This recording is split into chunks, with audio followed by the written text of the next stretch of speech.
Hello সবাইকে, আমি শ্রমনা। আচ্ছা, আপনারা যারা ভাবছেন অন্নপূর্ণা ভাণ্ডার কি আদৌ আমরা পাবো, সব মহিলারা কি ভাবে? যেরকম গভর্নমেন্ট বলেছিল যে লক্ষ্মী ভাণ্ডার যারা পাচ্ছিলেন তারা অন্নপূর্ণা ভাণ্ডারে অটোমেটিক ট্রান্সফার হয়ে যাবে এবং তারা লক্ষ্মী ভাণ্ডারে 1500 টাকা পাচ্ছিলেন বা 1700 পাচ্ছিলেন, এখন 3000 পাবেন। সেটা কি আদৌ হবে?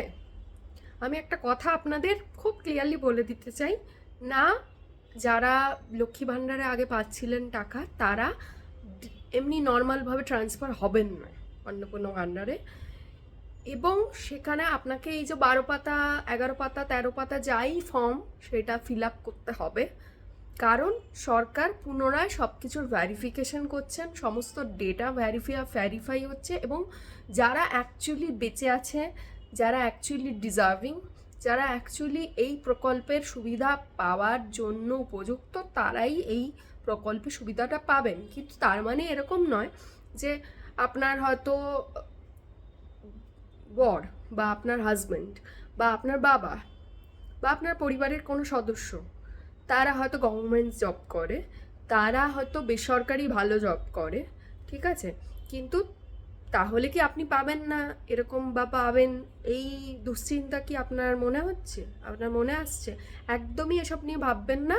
আপনার বাড়িতে পুরুষরা, আপনার বাড়ির প্রধানরা যাই জব করুক, যাই বিজনেস করুক, যাই করুক না কেন, আপনি যদি নিজে সরকারি চাকরির অধীনে না থাকেন, কোনো সরকারি চাকরি না করেন, আপনি যদি নিজে কোনো রকম ইনকাম ট্যাক্স পে না করে থাকেন, তাহলে আপনি এই প্রকল্পের অন্নপূর্ণা ভাণ্ডারের আওতায় যেই 3000 টাকা মূল্য নির্ধারিত হয়েছে সেটা পাওয়ার জন্য আপনি উপযুক্ত এবং আপনি বিনা দ্বিধায় ফর্মটা ফিল আপ করতে পারেন সমস্ত উপযুক্ত এবং সঠিক যেটা ইনফরমেশন সব কিছু দিয়ে। আর কিছু অসুবিধা থাকলে অবশ্যই কমেন্ট করুন, আমি সেটা রিজলভ করার চেষ্টা করব। Thank you.